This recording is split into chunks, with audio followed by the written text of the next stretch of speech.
Shalom, Bapak Ibu yang dikasihi oleh Tuhan. Kita hari ini akan membahas satu tema yang sangat istimewa, yaitu membangun kecerdasan spiritual dalam iman Kristiani. Bapak Ibu, di dalam hidup setiap orang itu punya tiga kecerdasan. Yang pertama, kecerdasan intelektual yang bisa didapat secara natural di bangku sekolah atau karena Anda dan saya rajin belajar. Yang kedua, kecerdasan emosional, yaitu kemampuan seseorang untuk mengendalikan dirinya. Ada penguasaan diri. Dan kemudian yang ketiga, yang paling penting, orang ini harus punya kecerdasan spiritual.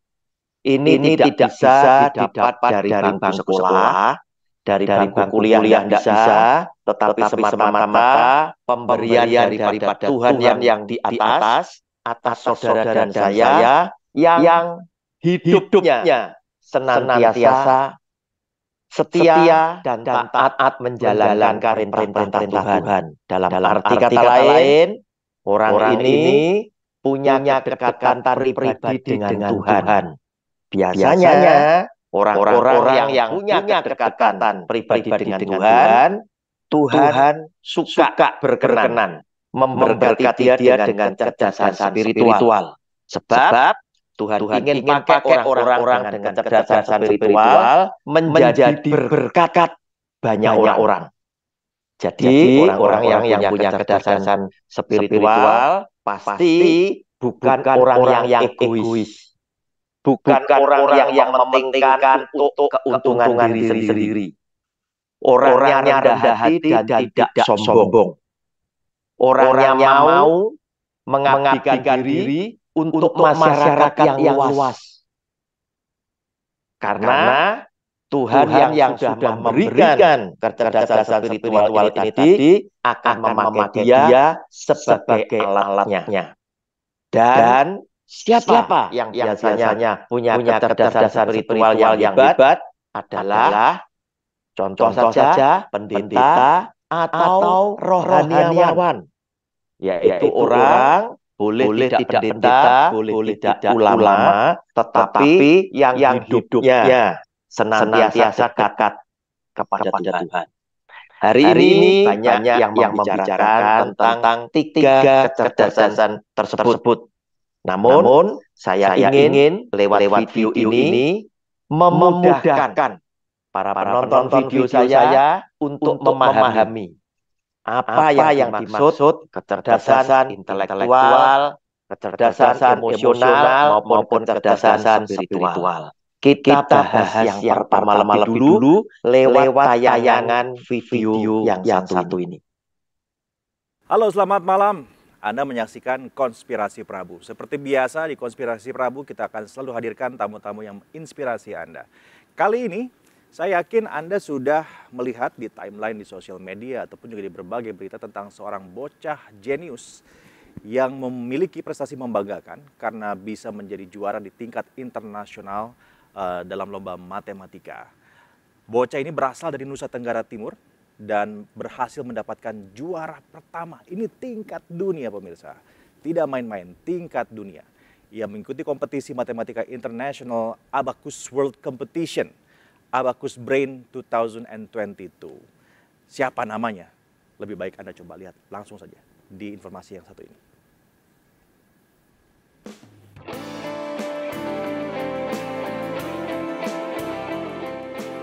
Cesar Arcangels Hendrik Meo Tunai mengharumkan nama NTT dan Indonesia. Murid kelas 2 SD Inpres Burayan 2 ini berhasil meraih juara dunia kompetisi matematika. Bocah yang akrab disapa Nono itu tinggal di Desa Retraen, Kecamatan Amarasi Selatan. Nono menjadi juara pertama dalam ajang internasional Abacus World Competition Abacus Brain 2022 dengan mengalahkan 7.000 peserta. Tinggal di daerah pelosok dengan segala keterbatasan, nyatanya tak menghalangi Nono untuk berprestasi. Setiap pagi Nono selalu menyempatkan diri belajar sebelum berangkat ke sekolah. Kecepatannya dalam menghitung juga dibimbing langsung oleh sang ayah, Rafli Meo Tunai. Dengan sebuah kalkulator, sang ayah yang merupakan pekerja serabutan ini mulai menyebut angka sambil mengetik. Sementara Nono hanya menggunakan tangan dan langsung menyebutkan hasil hitungannya. Prestasi Nono ini tak hanya jadi kebanggaan keluarga, namun juga menjadi kebanggaan para guru dan teman-temannya.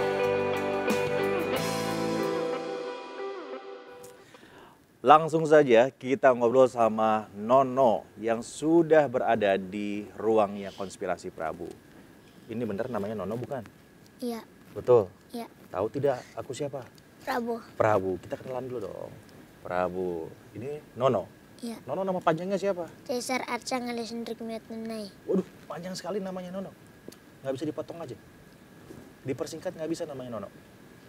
Tidak. Bapak Ibu, itulah video yang memberitakan seorang anak kecil yang sangat jenius, ya, pandai matematika, ya. Ini adalah kecerdasan intelektual. Semua yang ada di dalam manusia tetaplah berasal daripada Tuhan. Namun, kecerdasan intelektual tetap harus dilatih. Seorang bocah yang namanya suka dipanggil dengan sebutan Nono, ini ternyata harus dilatih juga oleh papahnya untuk supaya mempertajam karunia yang diberikan oleh Tuhan kepada Nono. Sehingga Nono boleh benar-benar menjadi orang yang membanggakan baik keluarga maupun bangsa Indonesia.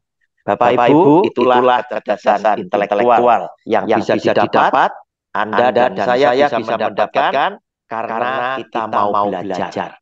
Yang kedua adalah kecerdasan emosional. Orang tidak cukup punya kecerdasan intelektual saja, karena kecerdasan emosional juga harus dimiliki.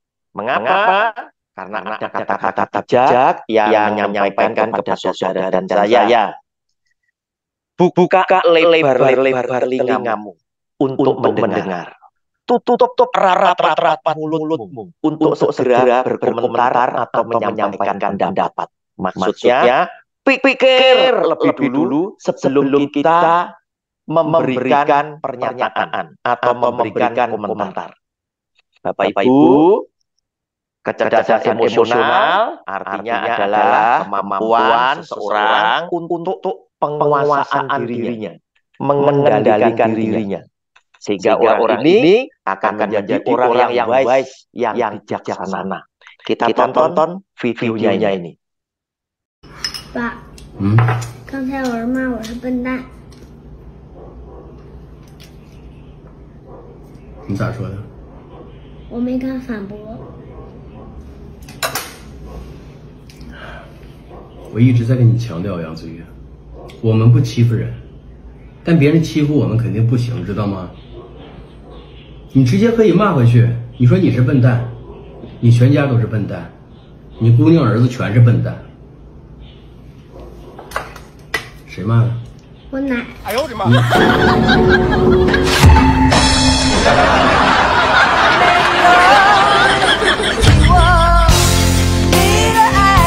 这年轻人，你怎么这样？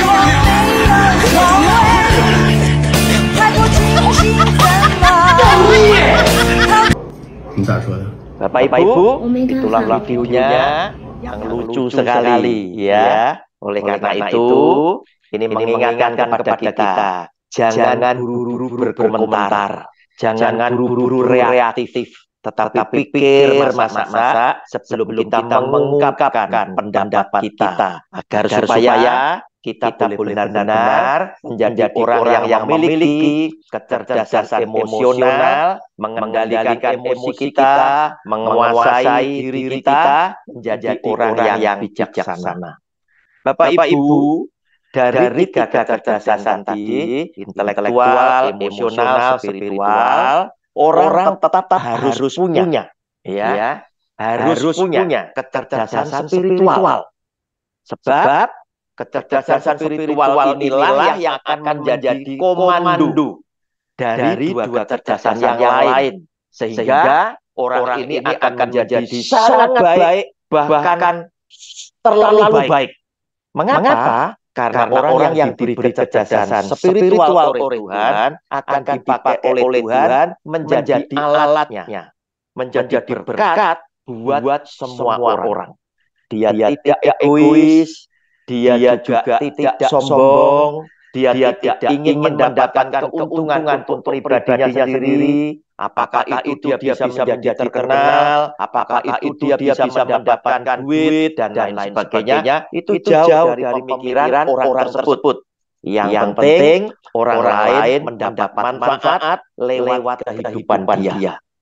Bapak Ibu, saya tunjukkan lebih dulu, saya buktikan kecerdasan spiritual ya itu berasal dari Tuhan lewat video Tuhan Yesus ketika berusia 12 tahun. Ini videonya. Injil Lukas, Yesus Kristus ketika berumur 12 tahun. Lukas 2 ayat 41 sampai 52. Tiap-tiap tahun, orang tua Yesus pergi ke Yerusalem pada hari raya Paskah. Ketika Yesus telah berumur 12 tahun, pergilah mereka ke Yerusalem seperti yang lazim pada hari raya itu. Sehabis hari-hari perayaan itu, ketika mereka berjalan pulang, tinggallah Yesus di Yerusalem tanpa diketahui orang tuanya. Karena mereka menyangka bahwa ia ada di antara orang-orang seperjalanan mereka, berjalanlah mereka sehari perjalanan jauhnya, lalu mencari dia di antara kaum keluarga dan kenalan mereka. Karena mereka tidak menemukan dia, kembalilah mereka ke Yerusalem sambil terus mencari dia. Sesudah 3 hari mereka menemukan dia dalam bait Allah. Ia sedang duduk di tengah-tengah alim ulama, sambil mendengarkan mereka dan mengajukan pertanyaan-pertanyaan kepada mereka. Dan semua orang yang mendengar dia sangat heran akan kecerdasannya dan segala jawab yang diberikannya. Dan ketika orang tuanya melihat dia, tercenganglah mereka. Lalu kata ibunya kepadanya, "Nak, mengapakah engkau berbuat demikian terhadap kami? Bapamu dan aku dengan cemas mencari engkau." Jawabnya kepada mereka, "Mengapa kamu mencari aku? Tidakkah kamu tahu bahwa aku harus berada di dalam rumah Bapakku?" Tetapi mereka tidak mengerti apa yang dikatakannya kepada mereka. Lalu ia pulang bersama-sama mereka ke Nazaret, dan ia tetap hidup dalam asuhan mereka. Dan ibunya menyimpan semua perkara itu dalam hatinya. Dan Yesus makin bertambah besar, dan bertambah hikmatnya dan besarnya, dan makin dikasihi oleh Allah dan manusia. Bapak Ibu, berbicara mengenai Yesus Kristus, jangan pernah lupa bahwa Dia adalah 100% Allah, 100% ilahi, dan Dia juga 100% manusia. Bapak Ibu, oleh karena Dia Allah, yang sedang menjelma sebagai manusia, maka tidak heran ketika Tuhan Yesus itu berumur 12 tahun, di bait Allah, Dia sedang mendengarkan tokoh-tokoh agama itu menceritakan isi Alkitab.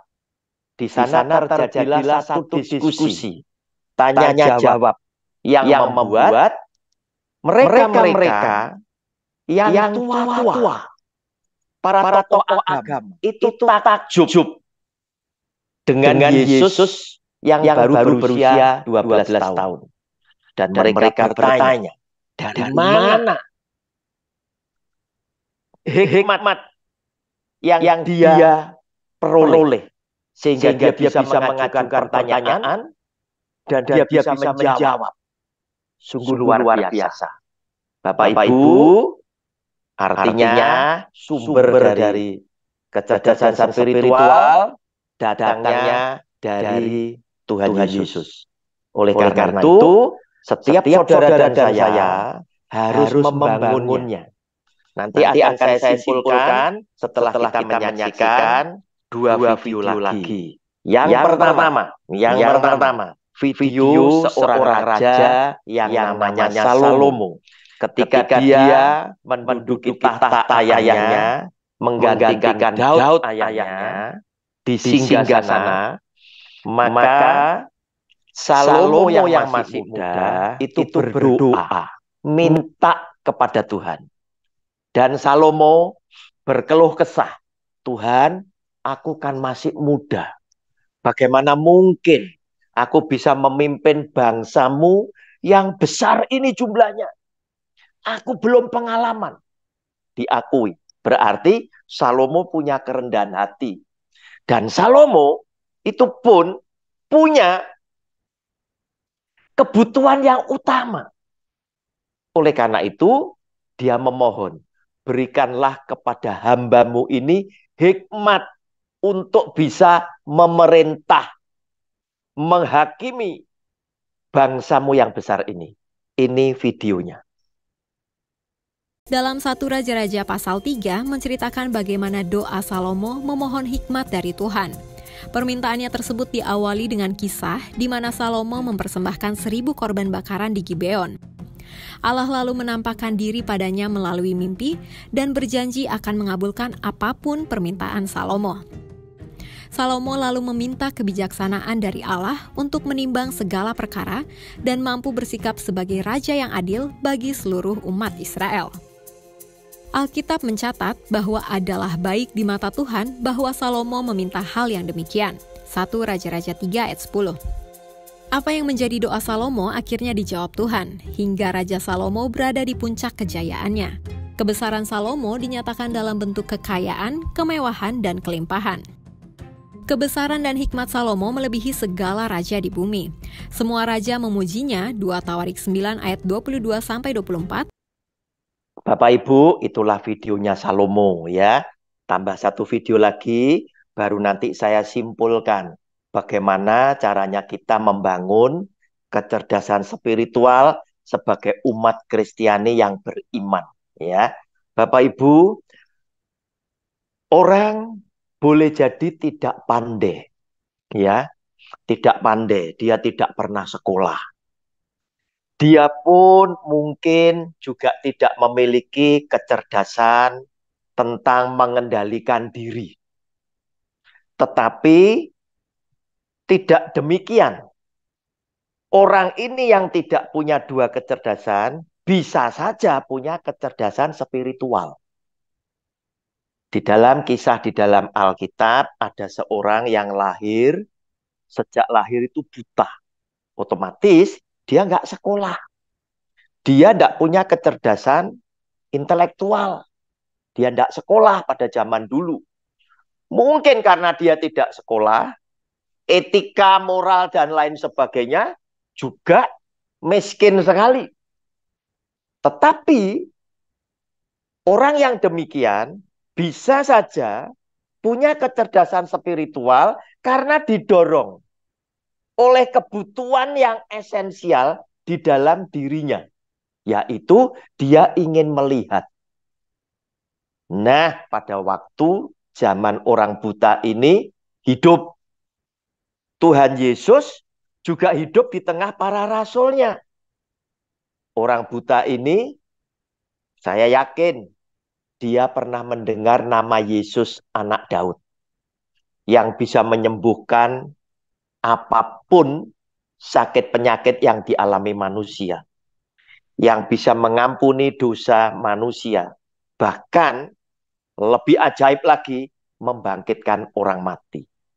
Maka orang ini menggunakan imannya, kecerdasan spiritualnya, itu digunakan oleh dia, membuktikan dia memiliki.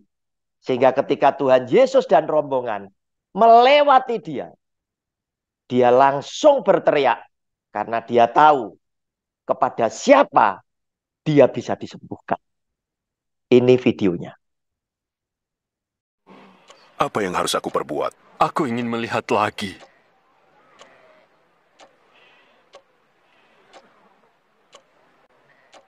Melihatlah, imanmu menyembuhkanmu. Aku bisa melihat. Aku bisa melihat. Aku bisa melihat lagi. Oh, terima kasih. Bapak Ibu, dari dua video Salomo dan orang buta ini, saya menyimpulkan bagaimana kita membangun kecerdasan spiritual sebagai orang Kristen yang beriman. Yang pertama, kita harus mengasihi Yesus Kristus Tuhan, yaitu kita membuktikan setiap hari melakukan perintahnya, firman-Nya di dalam hidup kita sehari-hari. Kedua, kita juga harus mengasihi sesama manusia sebagai bukti, sebagai cermin kita mengasihi Tuhan, yaitu ketika kita mengasihi seseorang, sesama kita, atau yang disebut oleh Tuhan Yesus, apa yang engkau lakukan terhadap salah seorang saudaraku yang paling hina ini, kamu sudah lakukan untuk aku. Bapak Ibu, kemudian kita harus punya hati yang tidak sombong, punya kerendahan hati, yang artinya ketika kita meminta kepada Tuhan, berikanlah kepadaku hikmat. Kita mencontoh Salomo. Salomo merendahkan dirinya. Tuhan, mana mungkin aku bisa memimpin bangsamu yang besar ini. Aku masih muda dan tidak berpengalaman. Aku butuh hikmat-Mu Tuhan untuk aku bisa memimpin, memerintah, menghakimi bangsamu yang besar ini. Artinya kita di samping tidak sombong, kita rendah hati, dan kita mau akui Tuhan, Engkau adalah satu-satunya harapan dan sandaranku. Saudara, di samping itu, lihat apa yang akan Salomo lakukan ketika dia mendapatkan hikmat ini tadi, mau dipakai untuk kebaikan bangsanya. Dipakai kebaikan bukan untuk dirinya, tetapi jadi berkat untuk semua orang. Nah, Bapak Ibu, apakah Anda juga adalah orang yang seperti itu? Yang mau jujur, Tuhan, ini bukan untuk aku, tetapi untuk orang banyak. Tuhan suka dengan orang yang jujur, yang punya moral bagus, akhlak yang bagus, yang jujur. Bukan untuk kepentingan diri sendiri, untuk mendapatkan keuntungan diri sendiri, atau bahkan menjadi terkenal. Tidak. Nah, lihat. Kemudian Tuhan memberkati Salomo. Bahkan lebih daripada yang diminta. Tuhan bilang, Salomo, aku akan memberkati kamu lebih daripada apa yang kamu minta. Sebab kamu tidak minta nyawa musuhmu. Nah, Bapak Ibu, berarti orang ini harus orang yang penuh kasih. Yang juga bisa mengampuni musuh. Kemudian, karena kamu juga tidak minta kekayaan, maka aku juga akan memberikan kekayaan. Dan kamu tidak minta umur panjang, aku akan berikan umur panjang.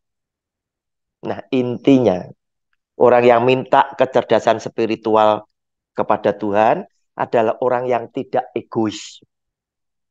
Tetapi mau menyediakan dirinya sebagai lilin kecil yang menerangi sekelilingnya, walaupun dia sendiri harus hancur. Bapak Ibu, itu caranya Anda dan saya bisa membangun kecerdasan spiritual yang nanti setelah Tuhan menyaksikan perilaku kehidupan kita yang berkenan di hati Dia, maka Tuhan yang di surga akan mengkaruniakan kecerdasan spiritual tinggal di dalam kehidupan saudara dan saya, dan Anda akan menjadi orang yang sangat berbeda, berubah menjadi baik, bahkan sangat baik. Bapak Ibu, mungkin di pamungkas video saya, Anda juga akan bertanya, kira-kira kalau zaman sekarang, kecerdasan spiritual apa yang bisa dibuat untuk contoh? Bapak Ibu, tadi saya katakan, biasanya pendeta atau rohaniawan yang bukan pendeta, tapi punya kedekatan dengan Tuhan, itu selalu dikaruniai dengan kecerdasan spiritual. Namun, Bapak Ibu, tidak selalu. Sebab Tuhan tadi pasti akan melihat, kamu orangnya jujur atau tidak, kamu punya moral dan akhlak yang baik tidak, kamu mau pakai apa kecerdasan spiritual ini menjadi berkat untuk semua orang, atau kamu mau pakai untuk kepentingan keuntungan pribadimu atau kelompokmu dan lain sebagainya. Itu menjadi pertimbangan Tuhan. Nah, Bapak Ibu, di sini saya akan berikan 2 video ya, 2 video. Yang pertama dari Pastor Philip Mantova ya. Video ini dibuat oleh beliau tahun 2022. Beliau berkata dalam video ini, silakan disimak, didengarkan, ditonton ya. Kemudian silakan Anda cocokkan sendiri apakah ketika Pastor Philip Mantova bilang dia mendapatkan ini dari Tuhan ya. Nubuatan ini dari Tuhan. Artinya harus terjadi ya. Saya tidak memberikan pendapat, silakan Anda dengarkan sendiri. Apakah yang dikatakan oleh Pastor Philip Mantova tentang keadaan Indonesia tahun 2023 itu cocok atau tidak? 2024 sedang berjalan, nanti cocok atau tidak? Dan 2025 yang akan datang nanti cocok atau tidak? Yang jelas saya baru akan berkomentar setelah 2025 terlewati. Bapak Ibu, video Pastor Philip Mantova dibuat oleh beliau tahun 2022. Ini videonya. Tapi untuk Indonesia saya merasakan kayak seperti sekarang 2022 ini, saya merasakan tahun depan adalah tahun seputar menabur dengan air mata. Ya, tahun depan adalah tahun kita harus extraordinary doa. Doanya itu luar biasa. Jangan biasa-biasa jadi orang. Sebab orang yang berdoa nanti akan menuai, yang menabur akan menuai, yang tidak menabur tidak akan menuai. Dan tahun depan ini sangat penting sekali untuk kita menabur doa. Tahun 2023. Karena ini tahun peperangan rohani. Sebab akan terjadi banyak pergeseran. Di tahun 2024 saya merasakan seperti ada great shifting. Jangan terkejut, di setiap sektor, setiap bidang akan terjadi perubahan besar. Misalnya di dunia ekonomi atau ekonomi bangsa. Jangan terkejut, kita akan melihat orang kaya lama menjadi orang miskin baru. Atau orang miskin lama akan menjadi orang kaya baru. Ini kalau bicara dalam bidang ekonomi. Demikian pula dalam gereja, kerohanian, Anda akan kaget. Yang terdahulu menjadi terkemudian. Yang terkemudian, yang di belakang-belakang sana, tiba-tiba majunya pesat, dipakai Tuhan luar biasa. Jangan merasa hebat, gak ada juara satu itu dalam kerajaan Tuhan. Yang ada hanyalah orang yang terus maju. Jangan kaget 2024, belum lagi nanti pada waktu itu akan ada pemilihan dan sebagainya. Kita harus doa. 2025, yang saya dapatkan adalah apapun Indonesia akan mudah terjual, maksudnya apapun Indonesia akan laku di dunia. Jangan kaget nanti ya, kita selama ini kira bahwa rumput tetangga lebih hijau dari rumput kita. You be very surprised bahwa ternyata rumput kita sama hijaunya. Ini kalau untuk Indonesia ya, saya dapatkan nubuatan seperti itu yang saya terus sampai hari ini uji dan doakan. Bapak Ibu, itulah video dari Pastor Philip Mantova ya. Beliau pernah bersaksi, pernah dibawa oleh Tuhan Yesus kunjungan kerja ke neraka ya, dengan ceritanya macam-macam dan ditanggapi dikomentari oleh banyak rohaniawan, pendeta, dan lain sebagainya, macam-macam juga. Saya cuma simpulkan, video 2022 ini tadi kan nubuatan dari Tuhan yang menggambarkan keadaan Indonesia 2023, 2024, 2025. Silakan Anda simak, Anda catat. Nanti 2025 setelah selesai, terlewati, baru saya akan berkomentar. Tetapi yang saya bisa simpulkan, di tahun 2025, Pastor Philip Mantova itu bilang, tahun 2025, apapun yang dimiliki Indonesia itu akan laku. Artinya, keadaan ekonomi Indonesia itu akan booming, akan bagus. Padahal Bapak Ibu, video saya yang dulu-dulu sudah pernah data statistiknya pertumbuhan ekonomi Indonesia kan saya tampilkan. Indonesia itu setiap tahun rata-rata naik 5%, tidak pernah turun. Naik 5%. Nah, tapi Pastor Philip Mantova bilang seperti itu, kita simpen dulu. Sebab Anda dan saya punya kecerdasan emosional. Simpen dulu. Jangan berkomentar dulu, tunggu sampai 2025 terlewati. Bapak Ibu yang satu ini, Evangelis Dautoni, tidak kalah hebatnya. Kalau Pastor Philip Mantova diajak Tuhan Yesus kunjungan kerja ke neraka, Evangelis Dautoni diajak Tuhan Yesus kunjungan kerja juga ke surga. Beliau juga menyampaikan, ya, di dalam videonya yang kita akan tonton. Ini videonya. Kita akan menghadapi resesi yang sebenarnya tahun 2025. Nanti akan saya beritahu bagaimana saudara bisa bertahan untuk menghadapi tahun 2025. Jadi saya beritahu, ini analisa saya. Shalom. Nah, tema hari ini adalah bertahan. Apa saudara? Bertahan. Kenapa saya kasih tema bertahan? Karena kita akan menghadapi resesi yang sebenarnya tahun 2025. Nanti akan saya beritahu bagaimana saudara bisa bertahan untuk menghadapi tahun 2025. Jadi saya beritahu, ini analisa saya. Dan saudara supaya ada langkah-langkah untuk tahun 2025. Karena resesi yang sebenarnya ada 2025. Kenapa?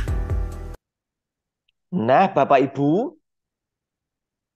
Pastor Philip Mantova tadi bilang, tahun 2025, apapun yang dimiliki Indonesia akan laku.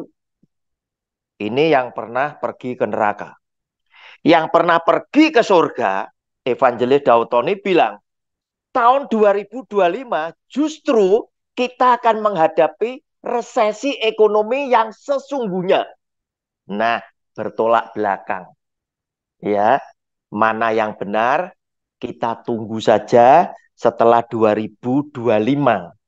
Ya, telah kita lewati bersama. Nanti saya akan bahas lagi video yang satu ini.